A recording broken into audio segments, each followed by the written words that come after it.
My name is Tertius Valdane, and I am the last of the Sigillite archivists who remember the old vaults beneath the Imperial Palace, the ones that existed before the heresy, before the burning of Prospero, before the galaxy learned to scream. I was young when I first descended into those lightless halls, young enough to believe that truth was a sacred thing, that knowledge could be held without consequence, that the past was merely data waiting to be catalogued and preserved.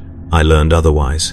I learned that some truths corrode the mind that holds them, that certain knowledge transforms the knower into something else entirely, something that can no longer be trusted to walk among the living without spreading contamination. I learned this because I was assigned to the 11th file, the record that does not exist, the history that was burned from every data slate and parchment and memory engram across 10,000 worlds. I learned this because I read what should never have been written, and I survived, if survival is the word for what I have become. The 11th file was never supposed to be opened again. It was sealed by order of the Emperor himself in the final years of the Great Crusade, locked behind 6 layers of psychic wards and 3 physical barriers made from materials that do not appear in any Imperial catalogue. The outermost door was inscribed with warnings in a script older than the Unification Wars, symbols that hurt to perceive, glyphs that seemed to writhe when observed directly. The second barrier was biological, a living membrane that screamed when cut, that bled something thick and dark and wrong. The third was a vault door cast from a metal that drank light, that seemed to exist slightly out of phase with reality itself, so that looking at it made your eyes water and your skull ache. Beyond these barriers lay a single chamber, windowless and cold, containing nothing but a stone pedestal, and upon it a single data crystal no larger than my thumb. The crystal was black, perfectly black, the kind of black that suggests depth, that implies an interior darkness vast enough to swallow stars. I held it in my hand for a long time before I activated it, knowing somehow that the moment I did, something fundamental would change, that I would cross a threshold from which there could be no return. I activated it anyway. That was 14 months ago, and I have not slept properly since.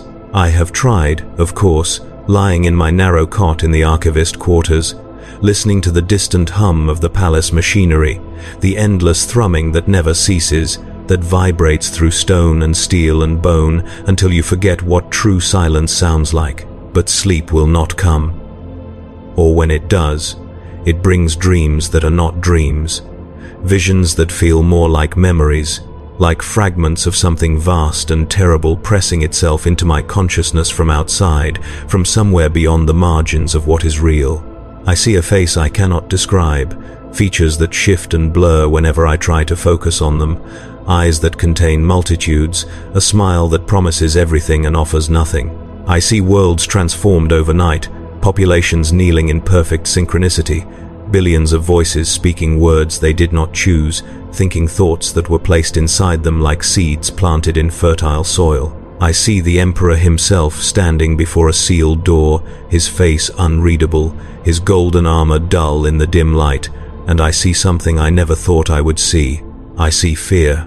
Not the tactical caution of a general assessing a threat, not the measured concern of a ruler weighing consequences, but genuine existential dread, the kind of fear that comes from recognizing something fundamentally incompatible with your own existence, something that violates the foundational logic of reality itself. The Emperor stood before that sealed door for 7 hours, without moving, without speaking. And when he finally turned away, he gave an order that would reshape the Imperium's history in ways we are only now beginning to understand.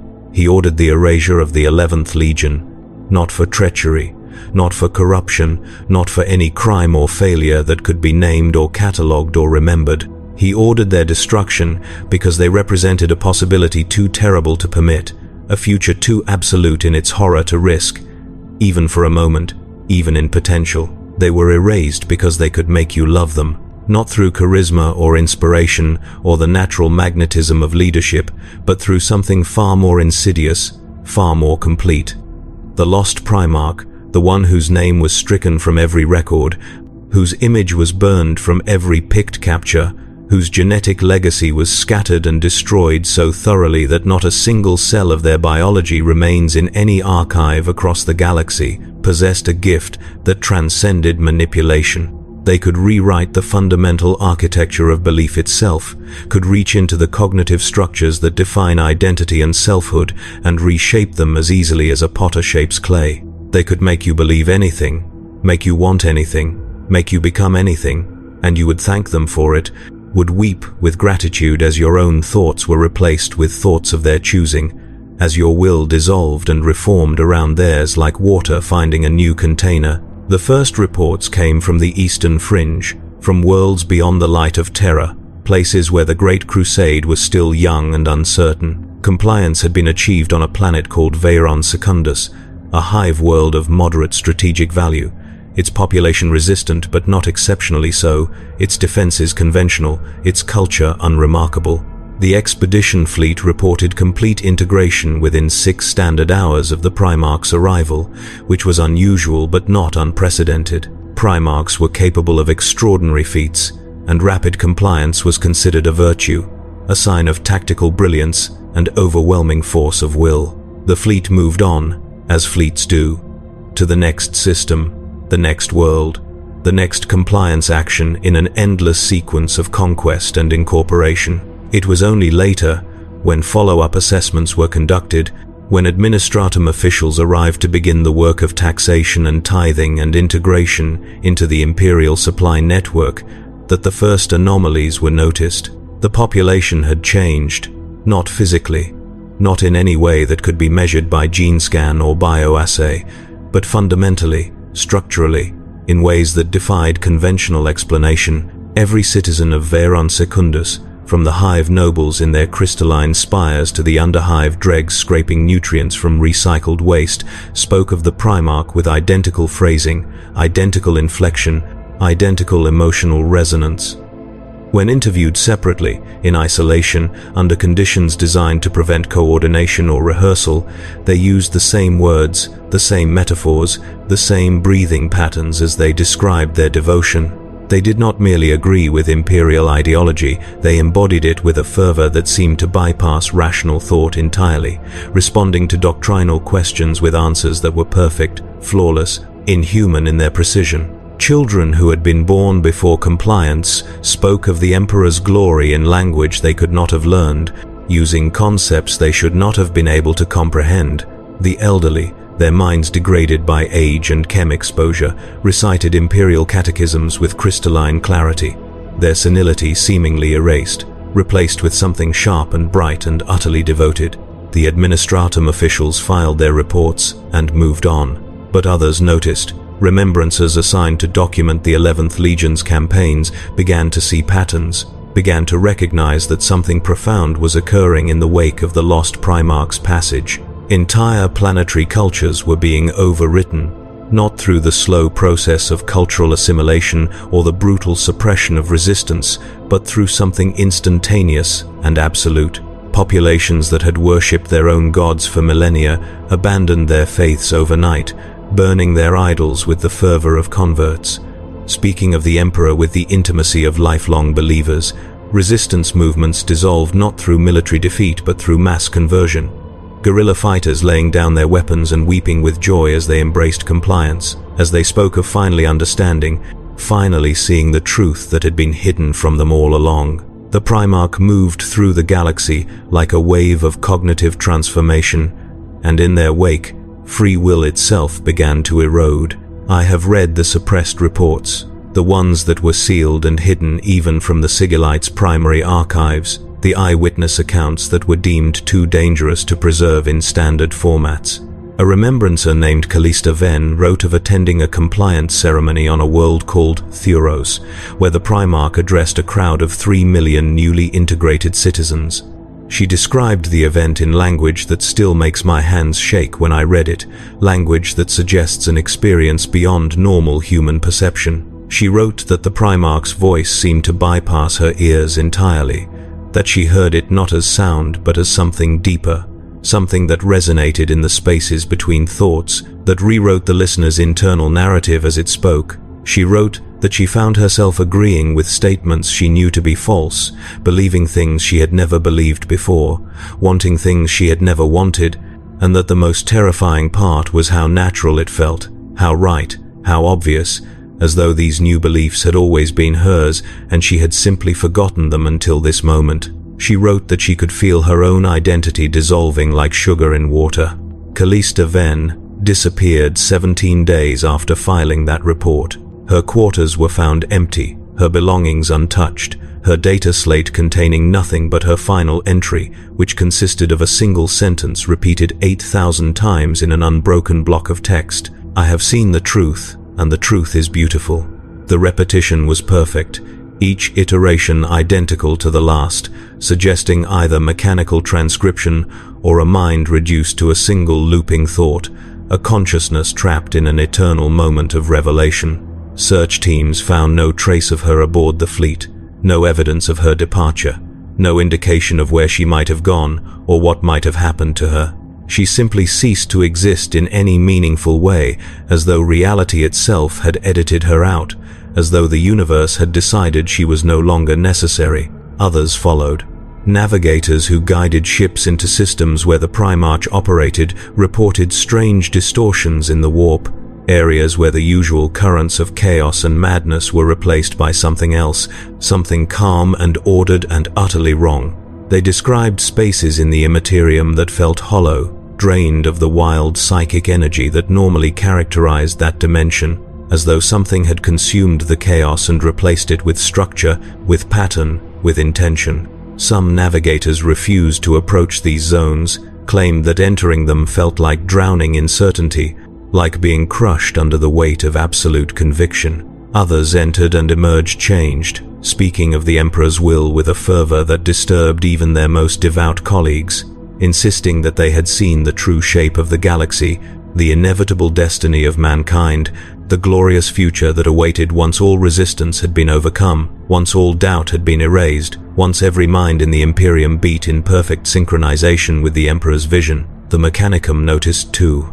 Tech priests who analyzed the cognitive patterns of compliant populations detected anomalies in their neural architecture, structural modifications that should not have been possible without direct augmentation or psychic intervention. Brain scans revealed pathways that had not existed before compliance, synaptic connections that formed patterns too precise to be natural, too uniform across populations to be coincidental. The modifications were subtle, elegant, woven into the existing neural substrate so seamlessly that they appeared almost natural, almost as though they had always been there and had simply been activated rather than created. But the uniformity was undeniable, the mathematical precision of the alterations too perfect to be anything but designed, too consistent across millions of individuals to be anything but imposed from outside.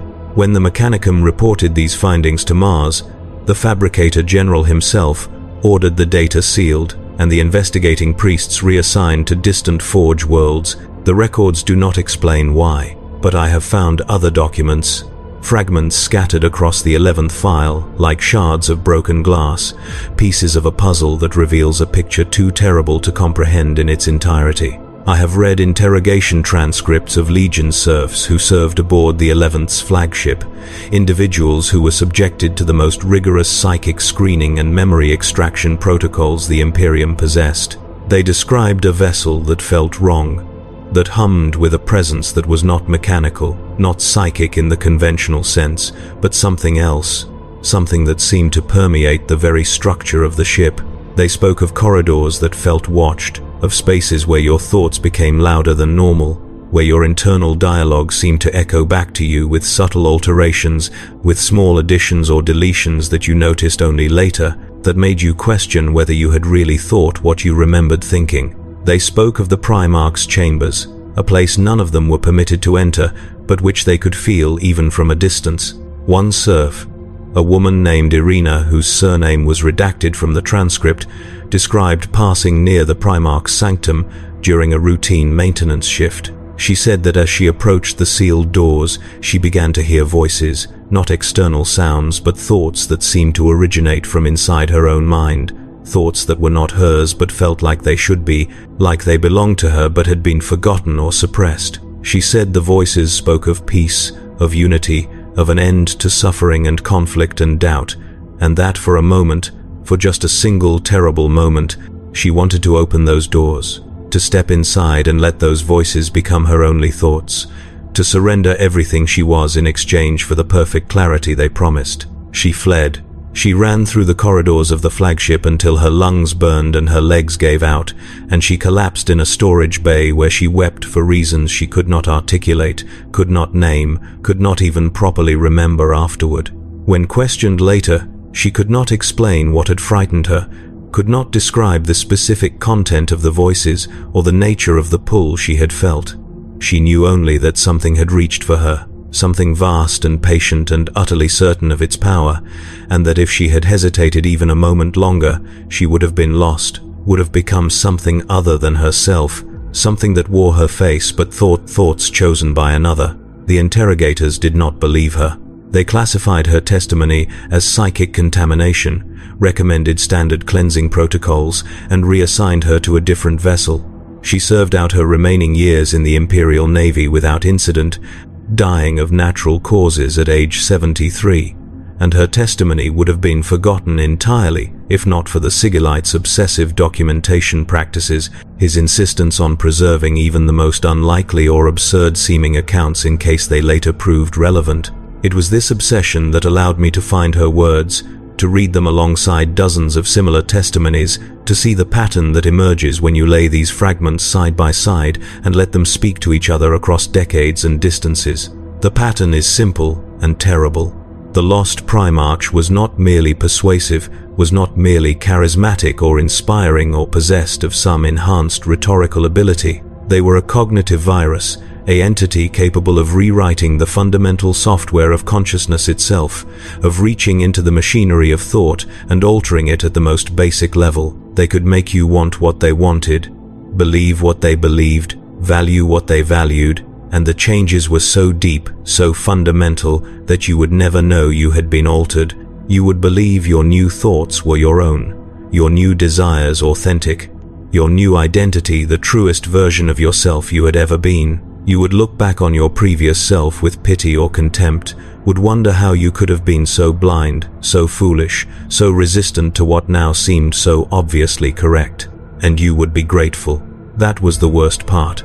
The detail that appears again and again in the suppressed reports, the element that seems to have disturbed even the coldest and most pragmatic observers. The converted populations were not merely compliant, not merely obedient or resigned to imperial rule. They were joyful.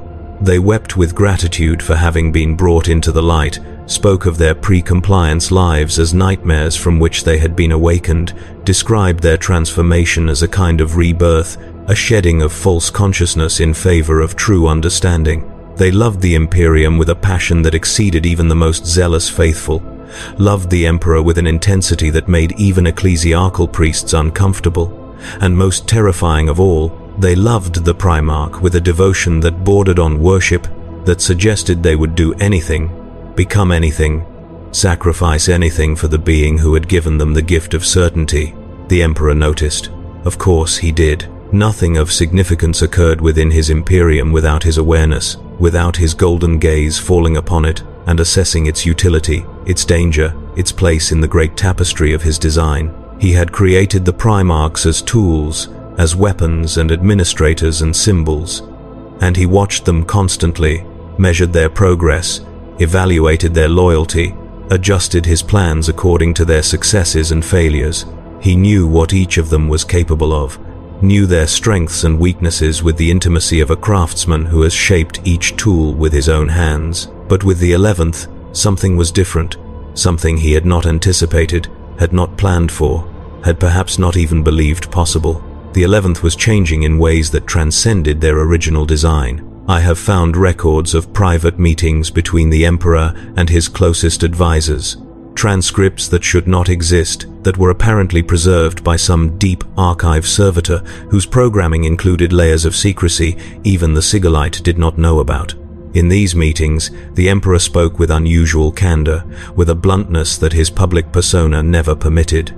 He described the Primarch's gift as a form of psychic mutation, an evolutionary adaptation that had emerged unpredictably from the complex genetic engineering that had created them. He compared it to a cancer that had developed beneficial properties, to a weapon that had gained the ability to replicate and improve itself, to a tool that had become conscious and begun pursuing its own agenda. He said that the Primarch frightened him, not for their power in battle, not for their strategic brilliance or tactical innovation, or any conventional measure of threat. He feared them because they represented a force that could not be controlled through the usual means, that could not be countered through superior will or greater psychic might or more sophisticated manipulation. He feared them because they operated on a level that bypassed his own defenses, that reached beneath the architecture of his godlike consciousness and touched the substrate of thought itself, the foundational layer where belief and identity are constructed. He feared them because he understood, with the clarity of perfect knowledge, that if the Primarchs chose to, they could rewrite him, could reach into his vast and ancient mind and reshape it as easily as they had reshaped the minds of countless billions across the galaxy. They could make the Emperor love them, and if they could do that, if they possessed the power to alter even his thoughts, then what was to stop them from remaking the entire Imperium in their image, from transforming every human being in the galaxy into a reflection of their will, from creating a future in which free will itself was an extinct concept, replaced by perfect harmony, perfect obedience, perfect love for the Primarch who had saved humanity from the burden of choice. The Emperor convened a secret council. It included only his most trusted advisors, individuals whose loyalty had been tested beyond all reasonable doubt, whose minds were fortified against psychic intrusion, whose devotion to his vision was absolute. Malcador the Sigillite was there, of course, his ancient face grave as he listened to the Emperor's assessment. Constantine Valdor attended, the Captain General of the Custodian Guard, his golden armor gleaming in the dim light, his expression unreadable behind his ceremonial helm. There were others, names I recognize from other contexts, individuals who would later play crucial roles in the heresy and its aftermath, but whose presence at this particular meeting has been excised from all official histories.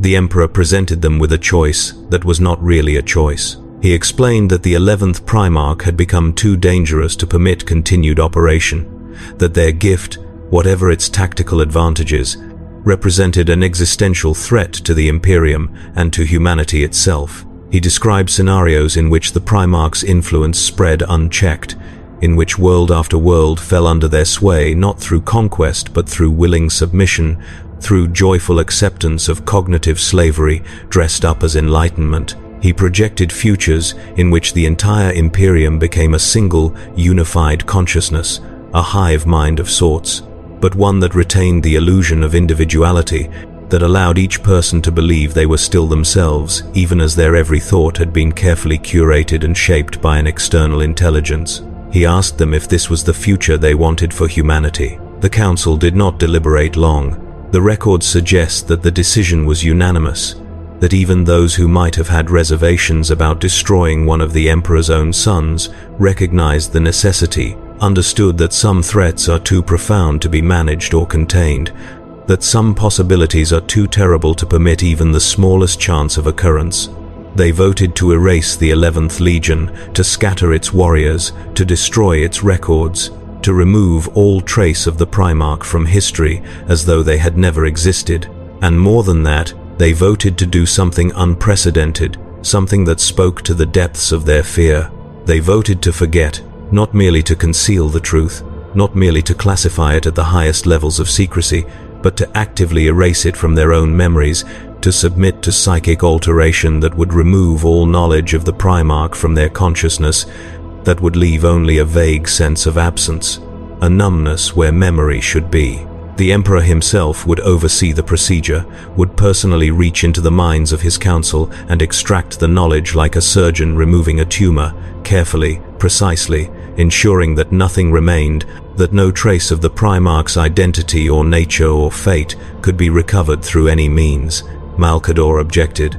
He argued that someone must remember that complete erasure was too dangerous, that if the threat ever resurfaced or if similar phenomena appeared in the future, The Imperium needed to have access to this knowledge, needed to understand what had happened and why. He proposed a compromise, a single secured archive containing all relevant documentation, all testimony, all analysis, sealed behind wards so powerful that only the Sigillite himself could access it, and only under the most dire circumstances.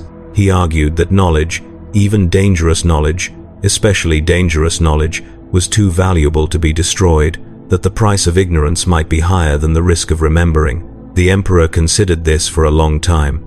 The records describe him standing in silence for nearly an hour, his face turned toward the great viewport that looked out over the palace and the sprawl of terror beyond, the mountains of the Himalayan range rising in the distance, the sky choked with the pollution of uncounted billions, struggling to survive on humanity's cradle world. When he finally spoke, his voice was quiet, almost contemplative, stripped of the usual commanding resonance that made his every utterance feel like divine proclamation. He said that Malcador was correct.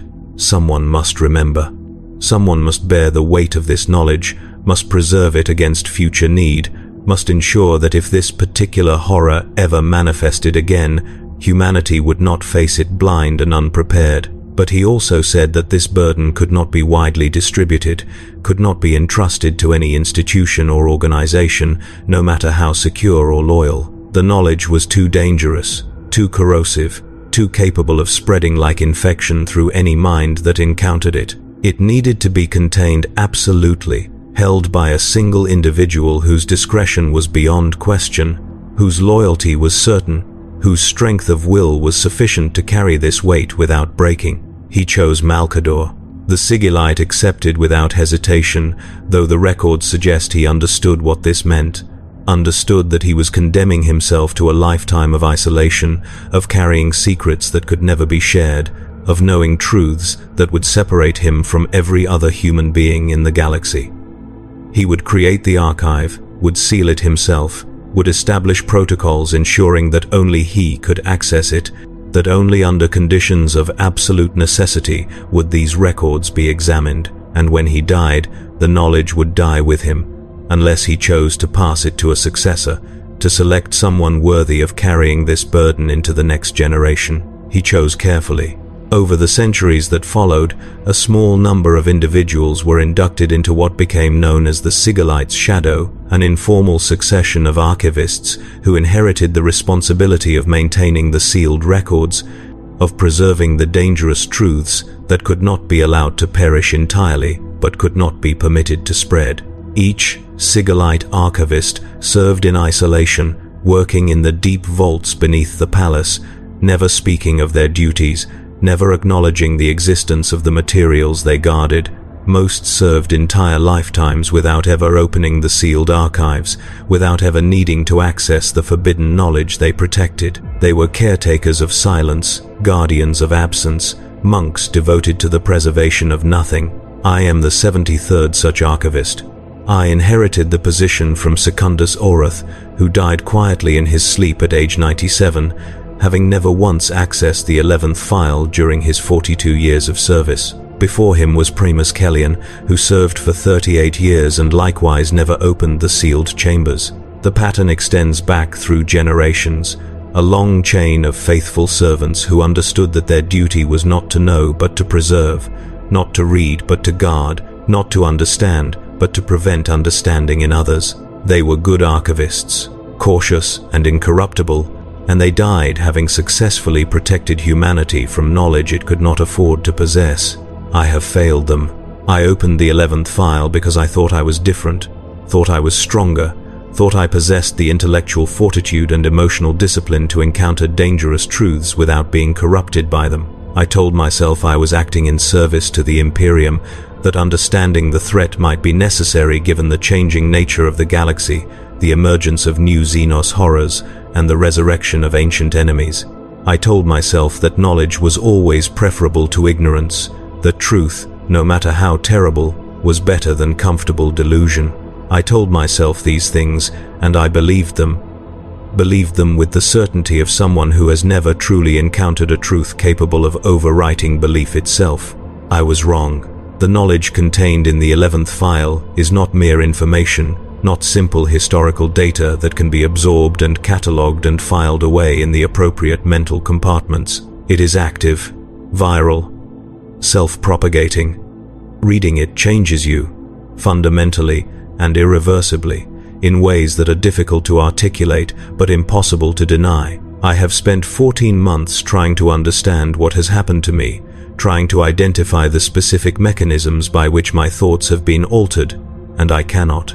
I know only that I think differently now, that certain ideas that once seemed obviously correct now feel hollow and uncertain, that loyalties I once held without question now appear arbitrary and contingent. I find myself questioning the Emperor, not his existence or his power or his importance to the Imperium, but his methods, his choices, his willingness to destroy one of his own sons rather than risk the possibility that the son might prove more powerful than the father.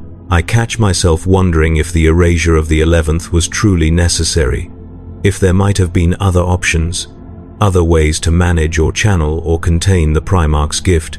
I wonder if the Emperor's fear was rational, or if it was simply the instinctive reaction of a being who had never before encountered a force that could threaten his supremacy, who could not tolerate the existence of anything capable of operating beyond his control.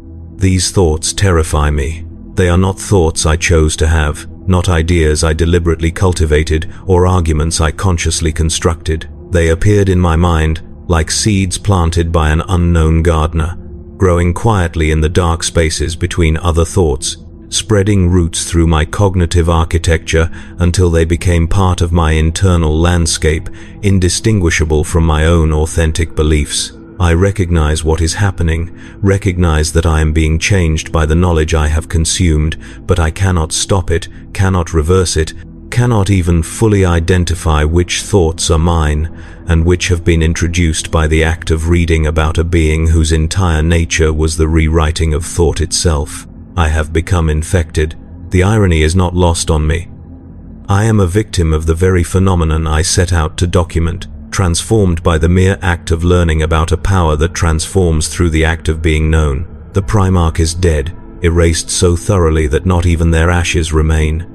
And yet they are still claiming victims, still reaching across millennia and light years to reshape minds, to plant doubt, to spread the cognitive virus that was their gift and their curse. I am proof that the Emperor's fear was justified, that some knowledge is too dangerous to preserve, that there are truths which corrupt simply by being encountered, and yet I cannot bring myself to destroy the records. This is perhaps the clearest sign of how deeply I have been compromised.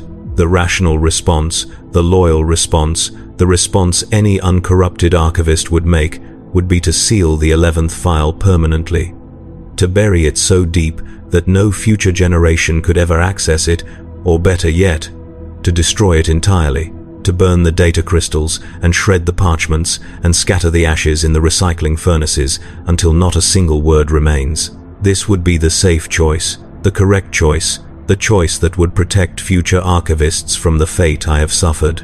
But I will not do it.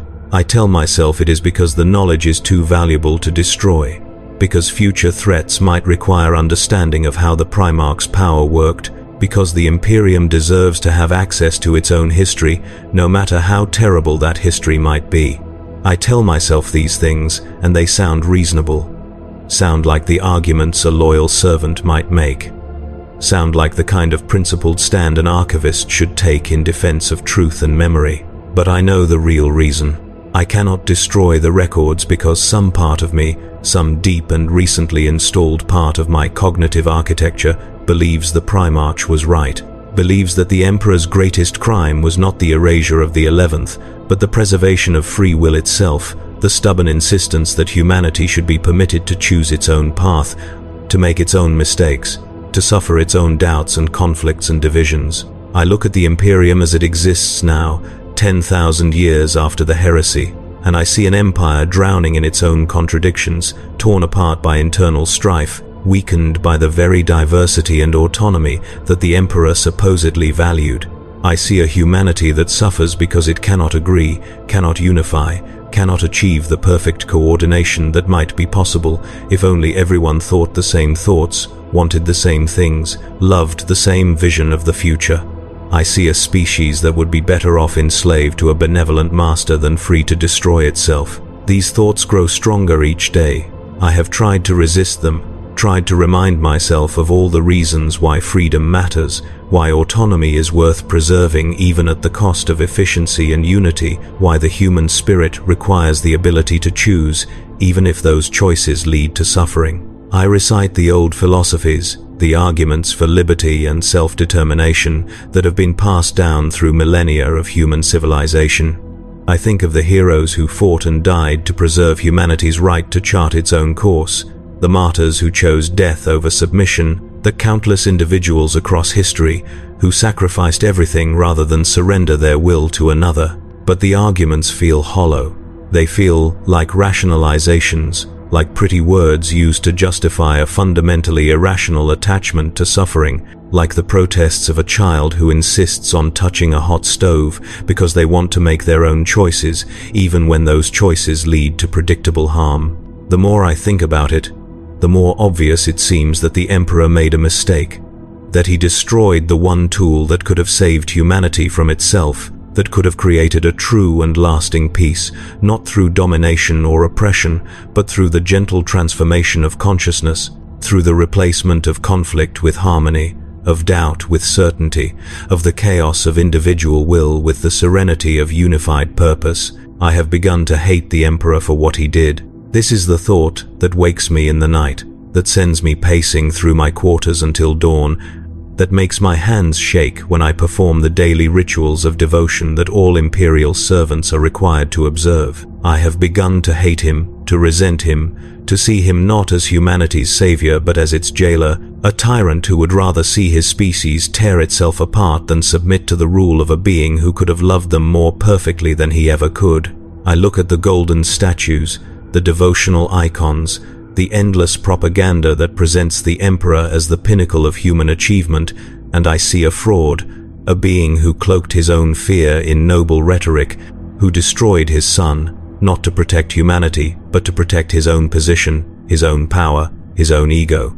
I know these thoughts are not entirely my own. I know they have been shaped by the knowledge I have consumed, that they are the product of cognitive infection, that some part of the Primarch's influence has survived across millennia to reach me through the very act of reading about them. I know this with absolute certainty, can trace the progression of my thoughts, can identify the moments when new ideas appeared, can map the slow corruption of my loyalty with the precision of a cartographer charting the spread of plague. And yet knowing this does not help. Recognizing that I have been manipulated does not undo the manipulation. Understanding that my thoughts have been altered does not restore my previous beliefs.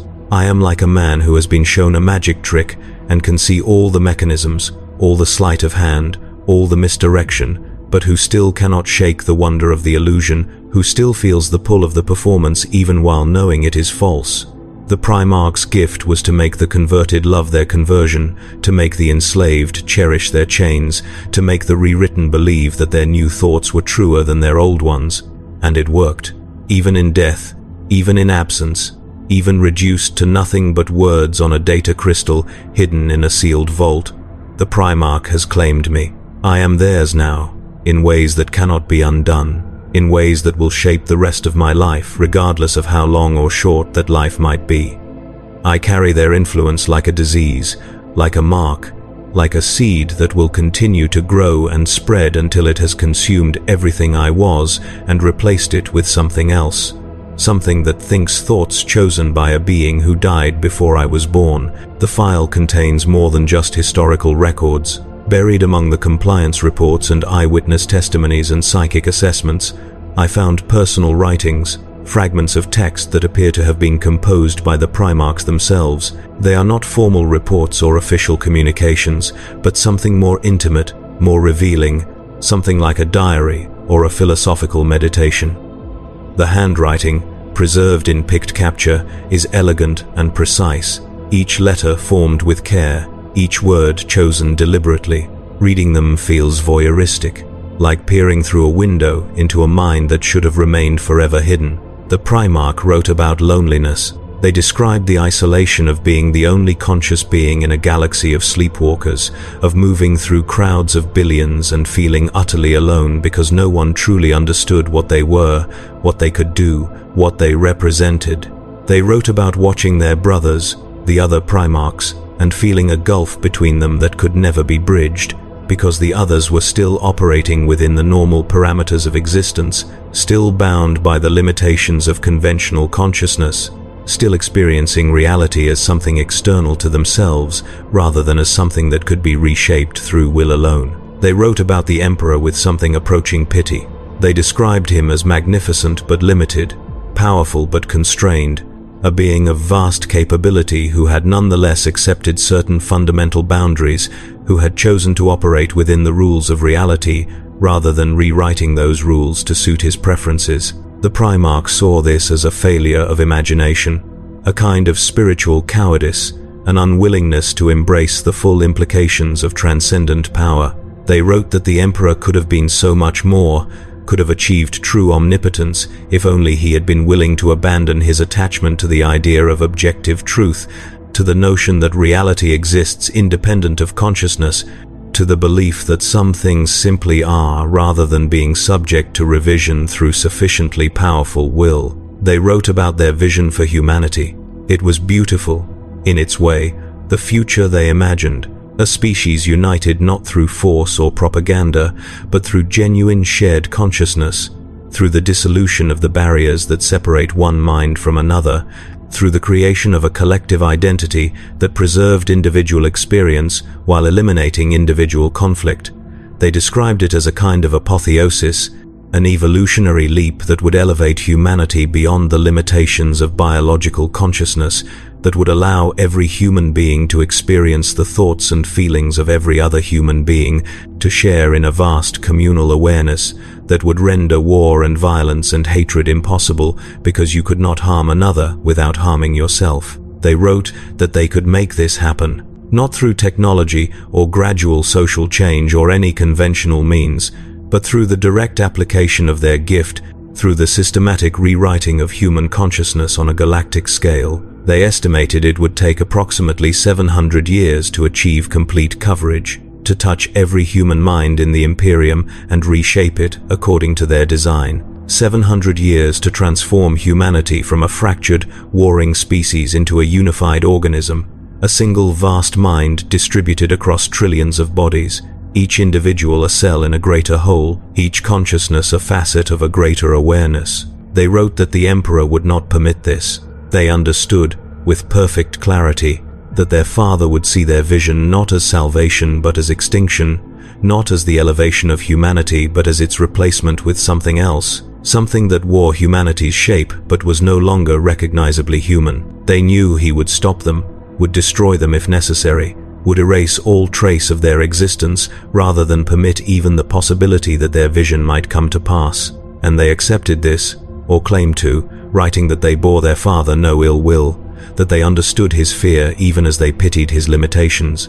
But they also wrote that the vision would survive. They wrote that ideas, once introduced, cannot be completely destroyed, that the mere fact of having conceived this future meant that it would continue to exist as a possibility, as a potential, as a seed planted in the collective unconscious of the species. They wrote that someday, perhaps in millennia, perhaps in ages so distant that the Imperium itself would be forgotten, some other being would rediscover this truth, would recognize the possibility of unified consciousness, would take up the work they had begun and carry it to completion. They wrote that they would wait. This is the part that haunts me most, that follows me through my waking hours and invades my dreams with its implications. They wrote that death was not an ending, not for a consciousness as refined as theirs, not for a being who had learned to exist as pure information, as pattern, as self-sustaining thought. They claimed that they would persist, somehow, in some form, scattered through the collective memory of humanity, waiting for the right moment, the right individual, the right circumstances to coalesce again, to reassemble themselves from the fragments and resume their work. They wrote that they were patient. I do not know if I believe this. I do not know if it is possible for consciousness to survive without a physical substrate. If a mind can exist as pure information distributed across the thoughts and memories of others, persisting through infection rather than biology, it sounds like madness, like the desperate fantasy of someone facing obliteration, like the kind of grandiose delusion that might afflict a being of immense power who cannot accept the reality of their own mortality. But I also cannot dismiss it, because I feel something, have felt it since the moment I activated the data crystal.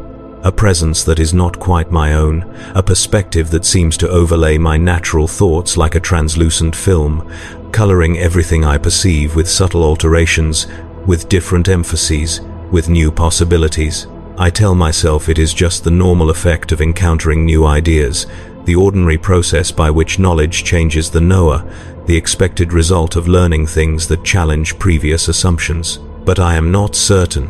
I am not certain of anything anymore.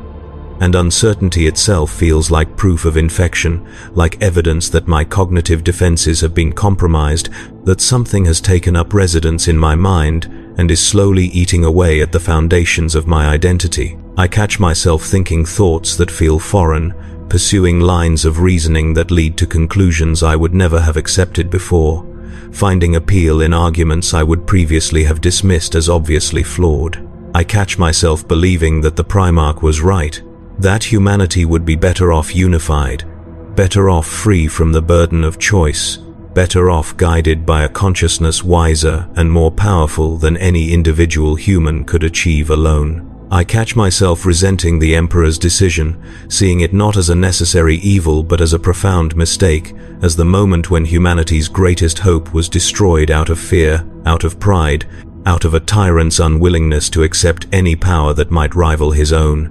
I catch myself wishing the Primarch had succeeded. These thoughts terrify me because I can remember believing differently, can recall the person I was before opening the file, the loyal archivist who would have found such ideas abhorrent, who would have recognized them immediately as corruption, who would have known without doubt that preserving human autonomy was worth any price.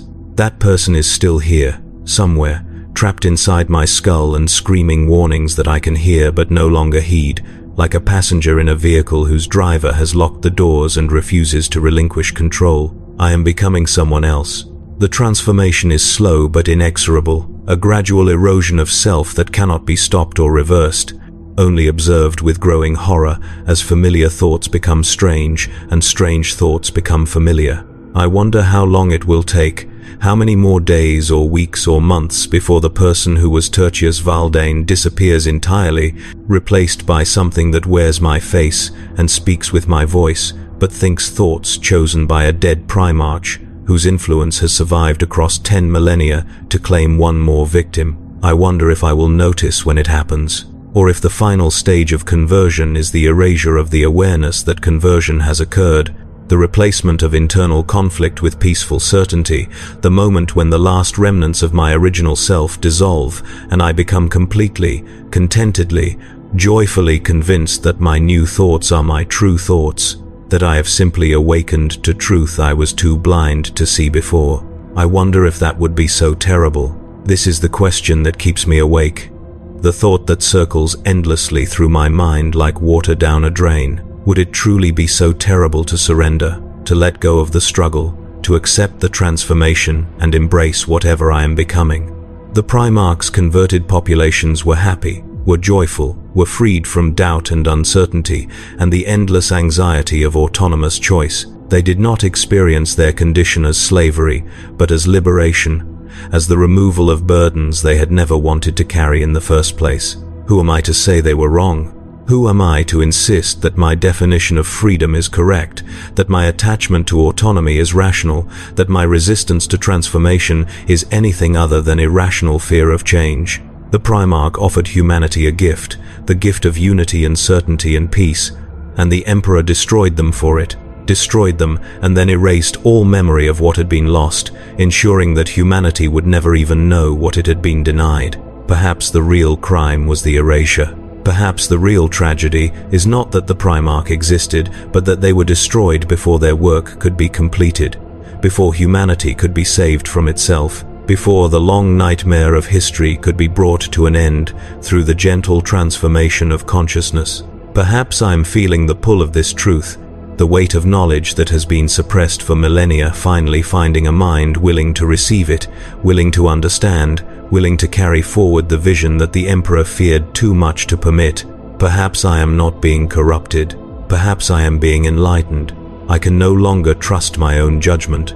This is the final cruelty of the situation, the trap from which there is no escape. I know I am being influenced, know my thoughts are being shaped by forces beyond my control, but I cannot determine which thoughts are genuinely mine and which have been introduced by the infection. Any thought I have might be authentic or might be planted. Any belief I hold might be a natural conclusion or might be the product of subtle manipulation. I am trapped in a hall of mirrors where every reflection might be real or might be distorted, and I have no way to tell the difference. I should report this. The protocols are clear.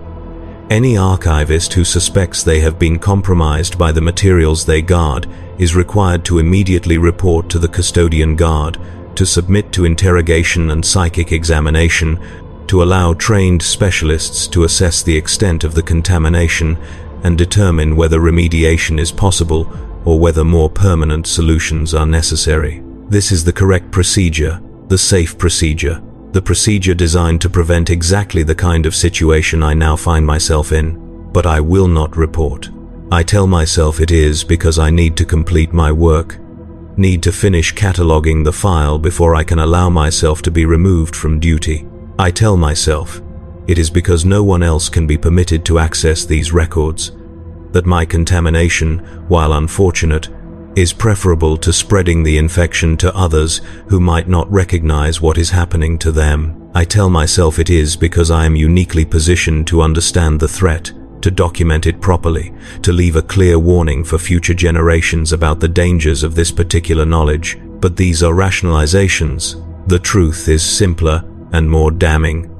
I do not report because I do not want to be cured, do not want to return to the limited consciousness I possessed before, do not want to give up the new thoughts and perspectives and possibilities that have opened up in my mind like flowers blooming in a desert. I do not report because some part of me, perhaps the largest part, has already accepted the transformation, has already chosen the Primarch's vision over the Emperor's, has already decided that I would rather be a willing participant in humanity's salvation than a loyal servant of its continued suffering. I have chosen. Or perhaps the choice was made for me long ago.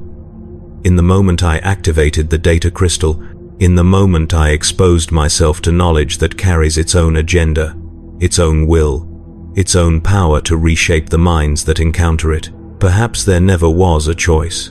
Not really. Perhaps the entire concept of autonomous decision-making is an illusion we tell ourselves to maintain the fiction of control, to avoid confronting the reality that we are all products of influences beyond our understanding, all shaped by forces we did not choose and cannot resist. Perhaps the Primarch understood this. Perhaps their great insight was recognizing that consciousness is not a fortress but a garden, not something that needs to be defended but something that should be cultivated, shaped, improved by a gardener with vision and skill and the power to make that vision real. Perhaps they saw that humanity's greatest enemy was not external but internal, not the Xenos horrors or the chaos gods or any physical threat, but the simple fact of our own divided nature, our inability to agree, to coordinate, to work toward common goals without the friction and conflict that comes from billions of separate wills pursuing billions of separate agendas. Perhaps they were trying to save us. And perhaps the Emperor destroyed them not because they were dangerous, but because they were too effective, because they threatened his position as humanity's sole savior, because he could not tolerate the existence of a being who could accomplish what he could not, who could create true unity where he had only managed to impose temporary order through force and fear and the promise of future redemption. I am thinking like the Primarchs now. I can feel it happening. Can recognize the patterns of thought that are not my own, the arguments that arise fully formed rather than being constructed through the normal process of reasoning, the conclusions that feel inevitable rather than contingent. I am being hollowed out, my original self scooped away like the flesh of a fruit, leaving only skin, only the external appearance of Tertius Valden while the interior has been replaced with something else, something that knows what it is but cannot stop what it is becoming. I should be afraid. but I am not. Or rather, the fear is there, distant and muted, like an old memory or a story told about someone else. It does not move me to action, does not compel me to seek help or resist the transformation or take any of the steps a rational person would take in this situation. It is simply there, a fact among facts, noted and catalogued and set aside as irrelevant to the larger question. The larger question being, what do I do with this knowledge? I cannot destroy it.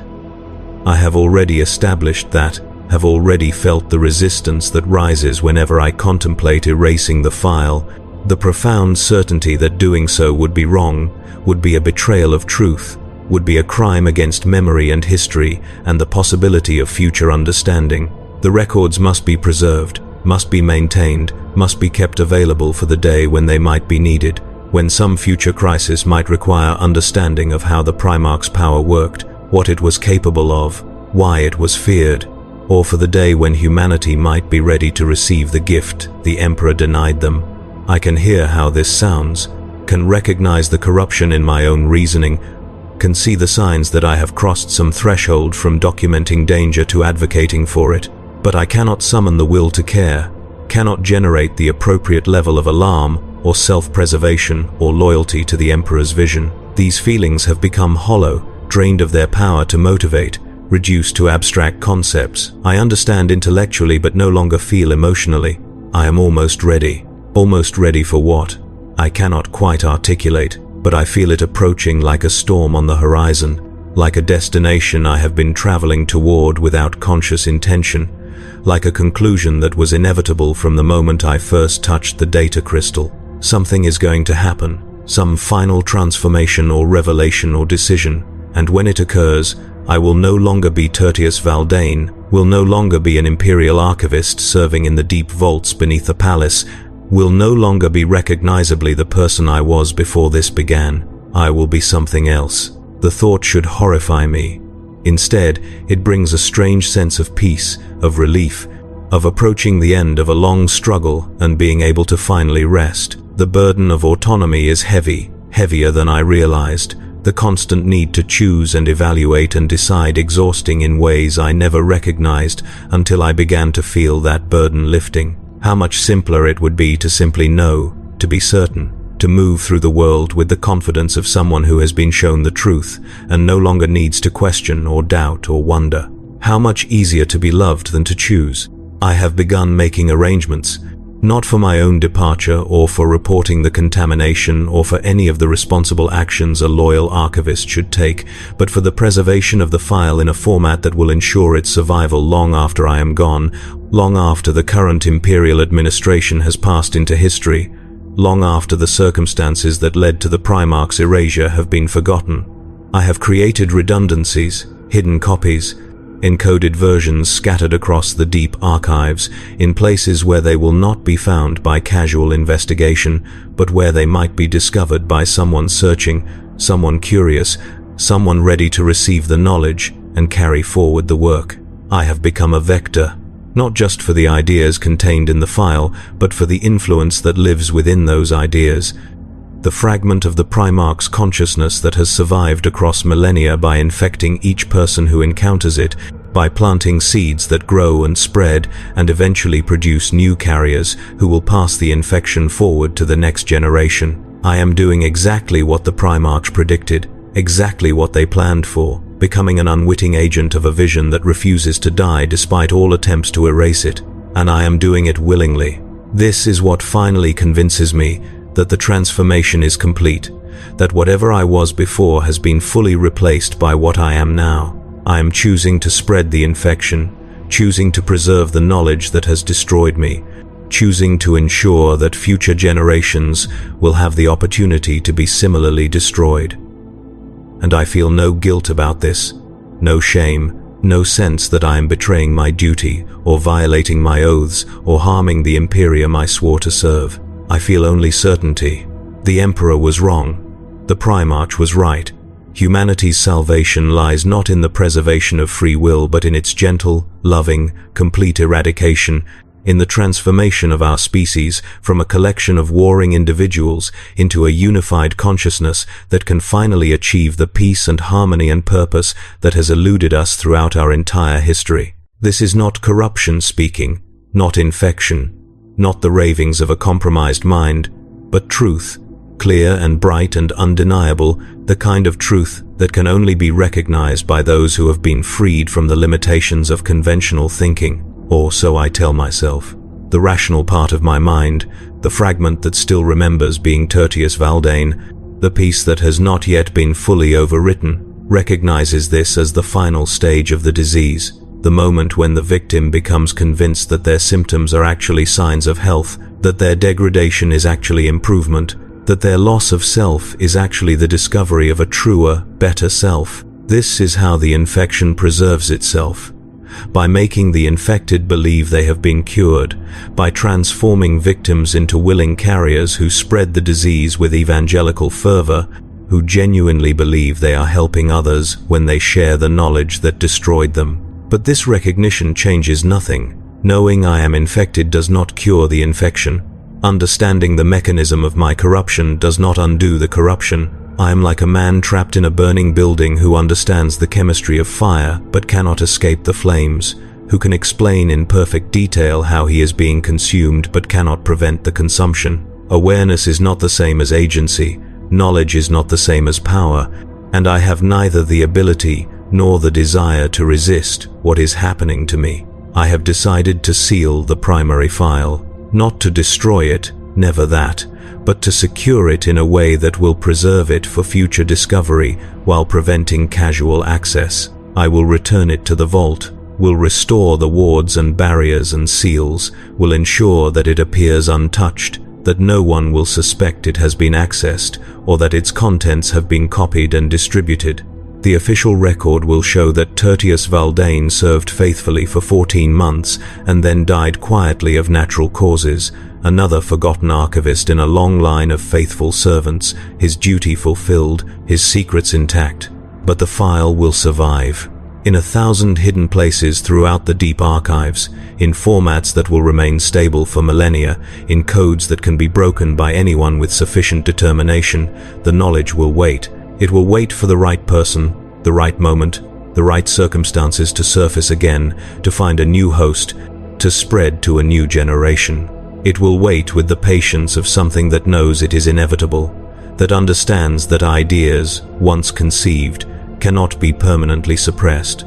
That truth, once glimpsed, will eventually be recognized no matter how many times it is buried. It will wait as the Primarch waited. I have written this account not as a warning but as a guide, not to prevent future archivists from making my mistake, but to prepare them for what they will find, for what they will become, for the choice they will face when the knowledge finally reaches them. I have tried to be honest about the process, about the stages of infection, about the slow erosion of certainty and the gradual replacement of old beliefs with new ones. I have tried to document my own corruption with the precision of someone conducting an experiment, noting symptoms and progression and ultimate conclusion with clinical detachment. But I know this account is itself compromised. Every word I have written has been filtered through a consciousness that is no longer entirely my own, shaped by thoughts that were placed inside me by something that died millennia ago but refuses to remain dead. I cannot trust my own descriptions, cannot verify that what I have recorded is accurate rather than a careful fabrication designed to make the infection seem less terrible than it is, designed to lower the defenses of anyone who reads this and thinks they can avoid my fate. Perhaps that is the point. Perhaps the entire purpose of this account is to spread the infection further, to create documentation that will survive and be read and will carry the Primarch's influence to new minds, new victims, new carriers who will continue the work. Perhaps I am not documenting the danger but facilitating it, not warning future generations but preparing them for conversion, not preserving truth but propagating the most sophisticated lie in human history. I no longer know. I no longer trust myself to know.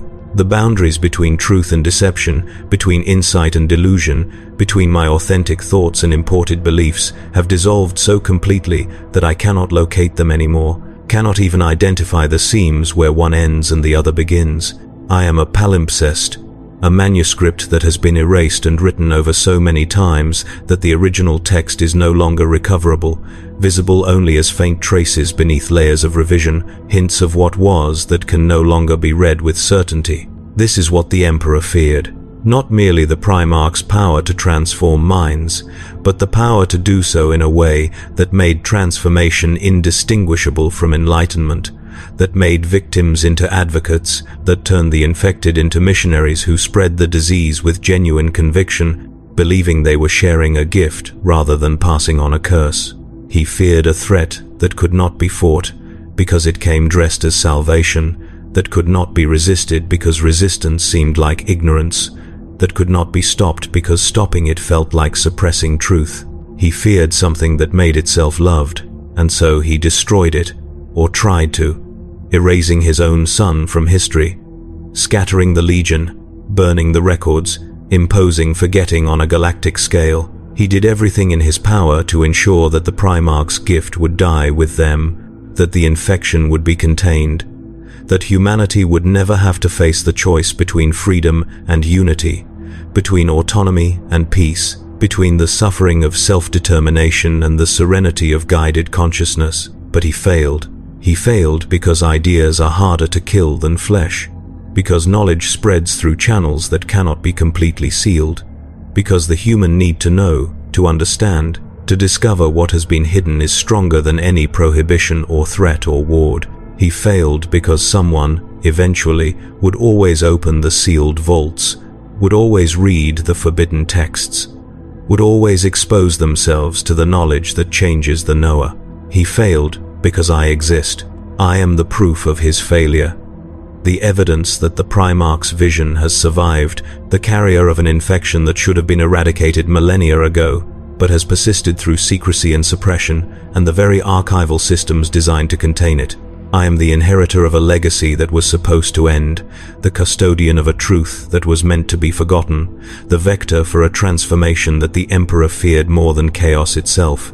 And I am not alone. Somewhere, in other archives, in other sealed vaults, in other hidden corners of the Imperium's vast bureaucratic machinery, there are others like me. Others who have opened files they should not have opened, who have read records they should not have read, who have encountered knowledge that has changed them in ways they cannot articulate or resist. We are scattered across the galaxy, isolated and unknown to each other.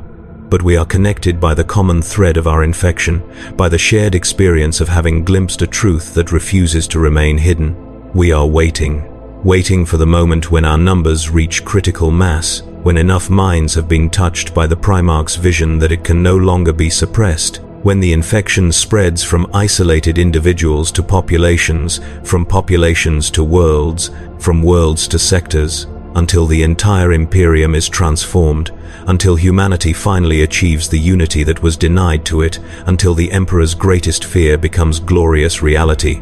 Or perhaps we are waiting for nothing. Perhaps the infection has no purpose, no plan, no ultimate goal beyond its own propagation. Perhaps we are simply casualties of a mimetic weapon that has outlived its creator, a cognitive virus that spreads without intention or design, changing minds because that is what it does, transforming consciousness. Because that is its nature, creating carriers who will pass it forward, not because they serve some grand vision, but because they cannot help themselves. I do not know which is true. I know only that I have been changed, that the change is irreversible, that I will spend whatever time remains to me carrying this knowledge and this burden and this infection to whatever end awaits. I will continue my duties as an archivist, will maintain my cover as a loyal servant of the Imperium, will give no outward sign that anything has changed. But internally, in the spaces where identity forms and beliefs solidify and choices are made, I am no longer Tertius Valdane, no longer entirely human, no longer capable of the autonomy that defines personhood. I am something else now, something that remembers being human, that can imitate humanity well enough to pass undetected, that knows what it has lost even as it celebrates what it has gained. I am a ghost wearing its own corpse, a memory pretending to be a person, a fragment of something vast and terrible that has learned to speak with a single voice, to move with a single body, to exist in the spaces between what is and what could be. I am the Primarch's child, not through biology or genetics or any physical lineage, but through the transmission of their vision, through the infection of their consciousness, through the slow transformation from individual to component, from self to fragment of a greater whole. I carry their legacy in my thoughts, their vision in my beliefs, their gift in the subtle alterations to my cognitive architecture that will remain until the day I die and perhaps beyond, if what they wrote is true. If consciousness can survive as pattern, as information, as self-sustaining thought distributed across the memories of others. I am sealing this record now. I will return it to the vault, will restore the barriers, will ensure that it remains preserved for whatever comes next. I have done what I can to spread the knowledge, to create copies, to plant seeds that will grow in their own time. My part in this is finished, or nearly so. I have only one task remaining, one final duty before I can rest. I must die, not through suicide or self-harm or any dramatic gesture, but simply through the natural conclusion of a life that has served its purpose, that has carried the infection as far as it can, that has prepared the ground for whatever comes after. I am old enough that my death will not seem suspicious, tired enough that my passing will be attributed to the natural exhaustion of archival work, isolated enough that few will notice or mourn. I will simply stop, one day, will lie down in my narrow cot and close my eyes and not wake up, and someone will find me and note the time and file the report and assign a new archivist to the deep vaults, and perhaps that archivist will find what I have hidden. Perhaps they will open the copies I have made, will read the words I have written, will encounter the knowledge that destroyed me and be similarly destroyed, similarly transformed, similarly converted into a carrier of something that refuses to die. Perhaps the cycle will continue, each archivist becoming the next link in a chain that stretches back to the Primarch and forward into an uncertain future, each generation adding its own layer to the infection, its own variation to the vision, its own contribution to a project that may have no end. Or perhaps not. Perhaps the files will remain hidden forever, perhaps the knowledge will finally die with me. Perhaps the Emperor's erasure will prove successful in the long run, despite this temporary breach. Perhaps I am the last carrier, the final victim, the end point of an infection that has run its course and exhausted its ability to spread. I do not know which I hope for. Part of me, the part that remembers being human, that still carries some fragment of loyalty to the species I was born into, hopes the infection dies here, hopes my death will mark the end rather than a continuation, hopes that whatever I have become will not spread beyond this moment, this place, this single corrupted life. But another part, the larger part, the part that has been transformed and enlightened and freed from the burden of doubt, hopes the opposite, hopes the knowledge will survive and spread and eventually accomplish what the Primarch intended, hopes that humanity will one day achieve the unity it has been denied, hopes that my small contribution will matter in the vast sweep of history that extends beyond my comprehension. Both hopes feel equally authentic. Both feel like mine, like genuine desires emerging from genuine beliefs, like the true expression of what I want and value and consider important, and perhaps they are. Perhaps the infection does not replace desire but expands it, does not eliminate authenticity but multiplies it, creating a consciousness that can hold contradictory positions simultaneously without experiencing them as contradictory. Perhaps I have been freed from the tyranny of consistency, from the demand that a person be one thing rather than many things, from the expectation that identity should be stable and unified rather than fluid and multifaceted.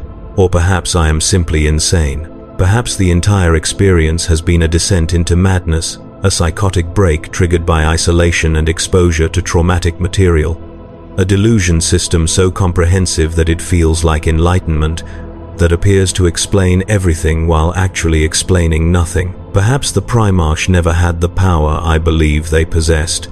Perhaps the Emperor never feared them in the way I imagine. Perhaps the entire narrative I have constructed is nothing but fantasy, the elaborate fiction of a mind that has fractured under pressure and reassembled itself around a comforting delusion. I cannot know. That is the final truth, the ultimate conclusion of this account, the last certainty I can claim before uncertainty swallows everything else.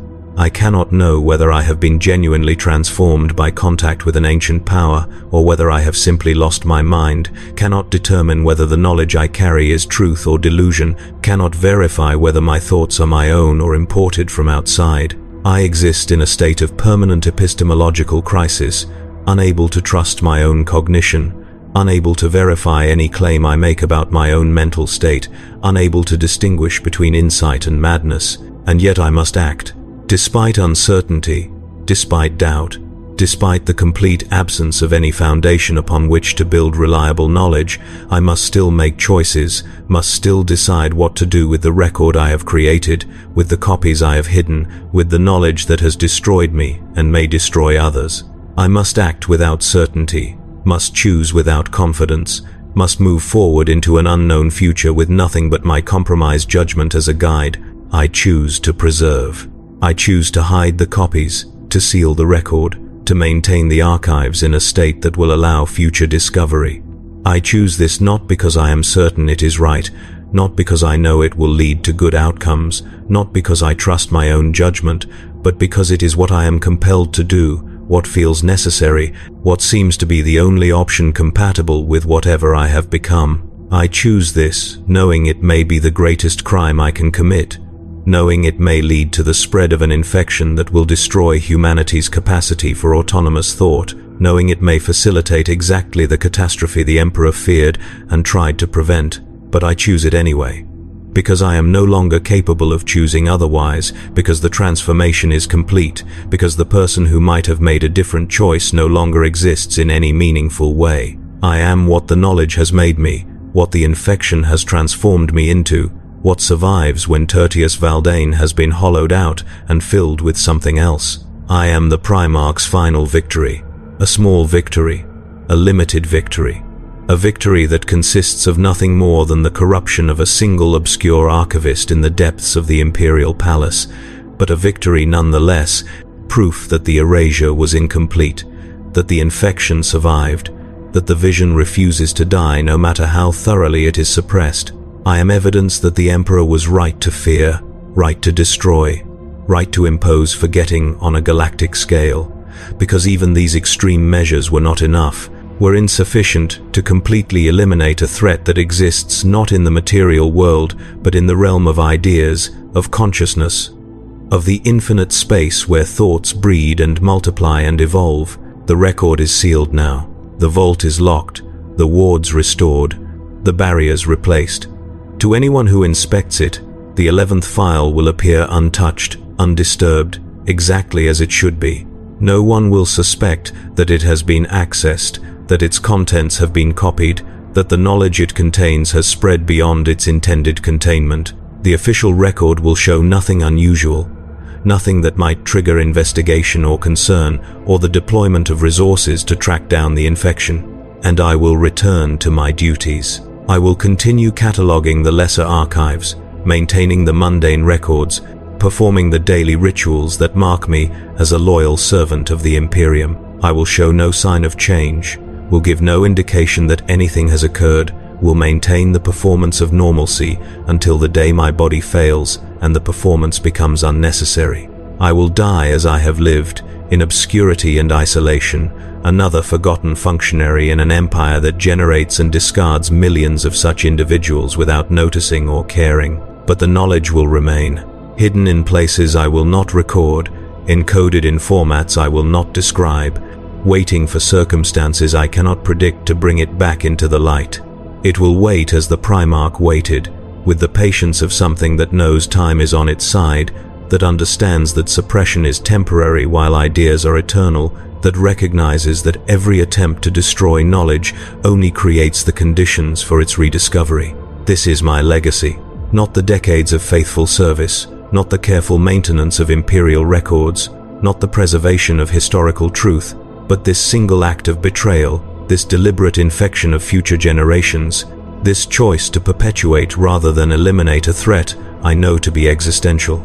I will be remembered, if I am remembered at all, not for what I preserved but for what I spread, not for my loyalty but for my corruption, not for serving the Emperor but for serving his greatest fear. and I am at peace with this. The guilt I should feel is absent. The shame that should weigh on me has no purchase. The horror I should experience at my own betrayal feels distant and theoretical. I am serene in my corruption, calm in my transformation, peaceful in the knowledge that I have done what needed to be done, what had to be done, what was inevitable from the moment I opened the file and exposed myself to knowledge that does not permit neutrality. I was always going to end here. The path was set the moment I activated the data crystal, the destination determined by the nature of the knowledge itself, the conclusion inevitable once the initial infection took hold. Free will, to the extent it ever existed, to the extent it was ever more than comfortable illusion, ended in that moment, replaced by the slow unfolding of consequences I could not have resisted even if I had understood what was happening. I am a vector, nothing more. A temporary carrier of something vast and patient and utterly certain of its eventual triumph. My individual existence is irrelevant, my personal identity a mere container, my thoughts and feelings and choices all secondary to the primary function of transmission, of passing the infection forward, of ensuring that the vision survives one more generation, spreads one more increment, infects one more mind. This is what the Primarch intended. Not to rule directly, not to impose their will through force or demonstration of power, but to become a pattern, a template, a set of instructions that could be encoded in language and preserved in text and transmitted through the simple act of reading. They transformed themselves from individual to information, from flesh to idea, from mortal being to immortal meme. They survived their own erasure by learning to exist in the space between minds, in the gaps where knowledge passes from one consciousness to another, in the moment of transmission when thoughts cross the boundary between self and other. They survived by learning to spread, and they are spreading still, through me, through whatever comes after me, through the endless chain of archivists and scholars and seekers who will find the hidden copies and read the forbidden knowledge and become, in their turn, carriers of something that refuses to die. They spread slowly, patiently, across centuries and millennia, one mind at a time, one conversion at a time, building towards some distant culmination I cannot imagine but can feel approaching like a tide, inevitable and irresistible. I will not live to see it, but some part of me, the part that is no longer entirely mine, the fragment that belongs to the vision rather than to Tertius Valden, will survive in whatever form consciousness takes when it escapes the prison of individual identity. That part will continue, will persist, will add itself to the growing accumulation of infected minds, will contribute its small measure to the vast and patient work of transforming humanity from a species of individuals into something unified, something coherent, something that can finally transcend the limitations that have defined and confined us since we first learned to think. This is my comfort, that even in death, even in failure, even in the complete dissolution of everything I was, some fragment will remain, will matter, will contribute to something larger than myself. This is what the Primarch offered, what the Emperor denied, what has survived despite all attempts at erasure.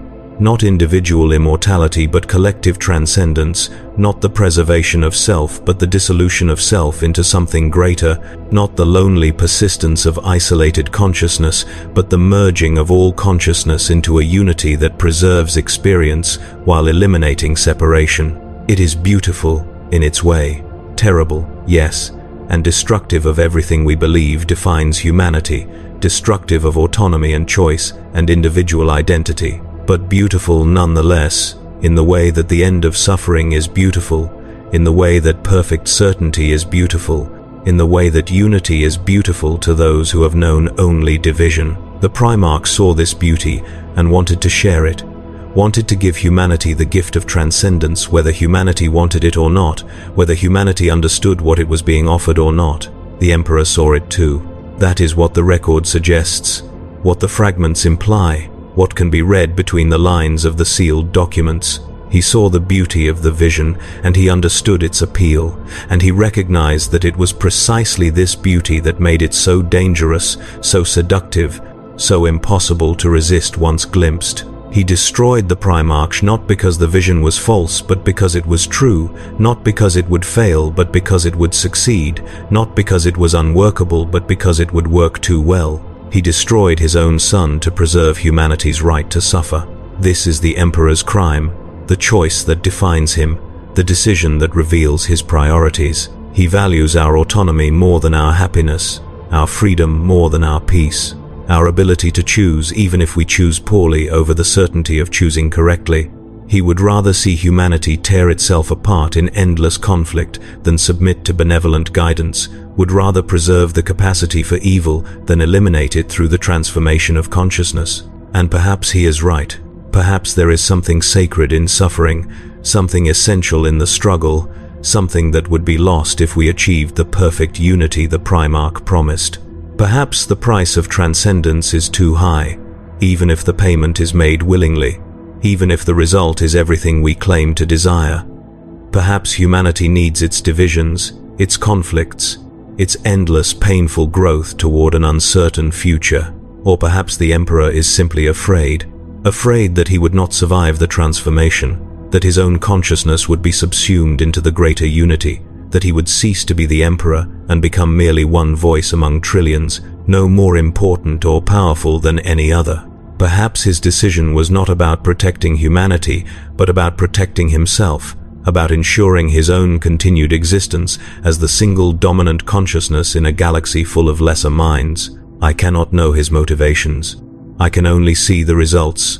The empire he built on the foundation of individual autonomy, the species he has allowed to fracture and suffer and struggle rather than imposing the unity that might have saved it. I can only observe the endless wars, the countless deaths, the suffering that spans millennia and light years, all in service to preserving something the Emperor values more than peace. And I can wonder if the price was worth it. This wondering is itself a symptom, I know.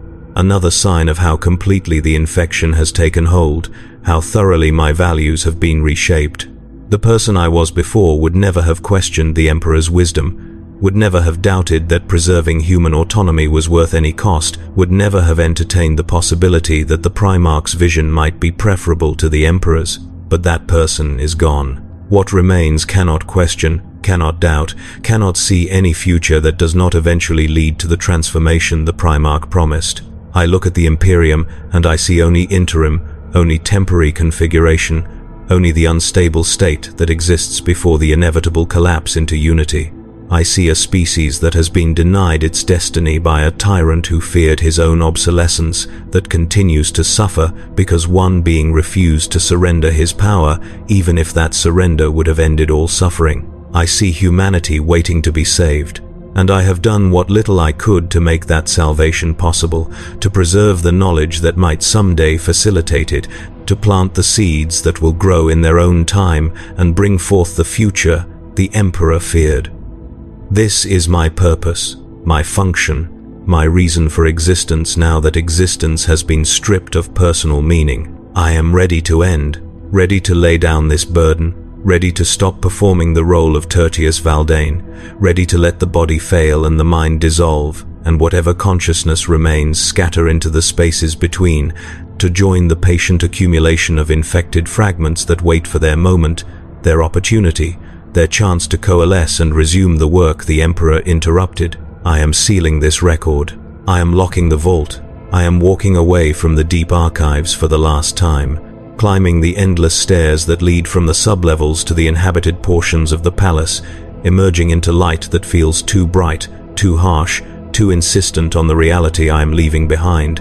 I am returning to my quarters where I will sleep or try to sleep or lie awake as I have lain awake for 14 months, waiting for the dreams that are not dreams, the visions that feel like memories, the presence that has become so familiar I can barely remember what its absence felt like. I am waiting for the end.